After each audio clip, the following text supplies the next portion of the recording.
Alright guys, so here is the current state of the PlayStation Portal as of this video. So right now I've had this thing for about 3 months now. Installed all the firmware update and everything, and here's all the things that you need to know when buying the PlayStation Portal. So number one is that it's actually a fantastic machine to play PlayStation 5 games over using remote play on your phone. So that's the first thing that I'm going to tell you. It is a much better experience because the screen itself is so much bigger. Okay, not that big, but you know, bigger. And you can actually read the text on this thing. So that's the first thing I want to tell you, is that the screen is going to make a huge difference if you are currently playing the PlayStation Remote on your phone. I have an iPhone Pro Max right here. It's a big screen, and I still prefer this screen over that one any time of the day. Okay, it's awesome playing on this thing.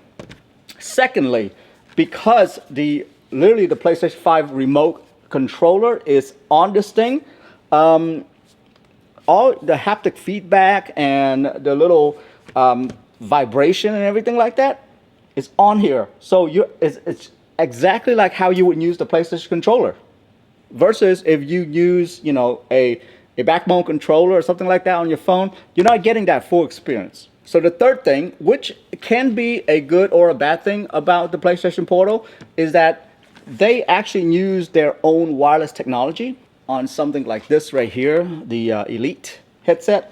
So you connect the Elite directly to the PlayStation Portal, and it has its own like Bluetooth version of it. So the latency is super low. Okay, I mean, as soon as that thing fires, you'll hear it on your headphone because of the technology. And obviously, if you own one of these, you already know that, because when you connect that thing to the PlayStation 5, there are things that it's doing that will make the latency a lot lower, just like they do with their controllers. And that's what they're famous for. And that's exactly what they're doing. I accidentally turned on my PlayStation. With the controller and the PlayStation Portal, yeah, it connects us straight to it. Latency is super low, and so that's what they're trying to do. Now, the bad thing that is come out of that is that Bluetooth is not existing on this thing. So don't think that you can connect your Bluetooth headset onto the PlayStation Portal. That doesn't work. With that being said, there is a headset port right here that you can plug in your headset through there, okay, if you want to use wired headset. Because obviously, guys, when you're playing game, you're trying to keep the latency as low as possible, right?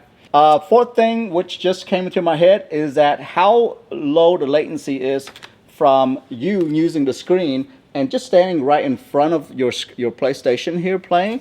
You can tell that the latency is really good with the PlayStation Portal. It's a nice piece of hardware. When I first saw this thing at the price that it is, I thought it was a little bit, you know, because I was comparing it to like buying a regular controller, right? But now that I've used it, I say the price is totally worth it for what it does. So guys, that's the state of the PlayStation Portal right now as of today. I think it's a solid product. Now, can it be improved? Yes, it can, but it will take another video for me to talk about those points. Let me know if you guys want me to make another video on that. But right now, the PlayStation Portal, it's a pretty good product for the price right now, I would say. Especially for you PlayStation 5 owner. Anyway guys, that's it for me. I'm out. Bye-bye.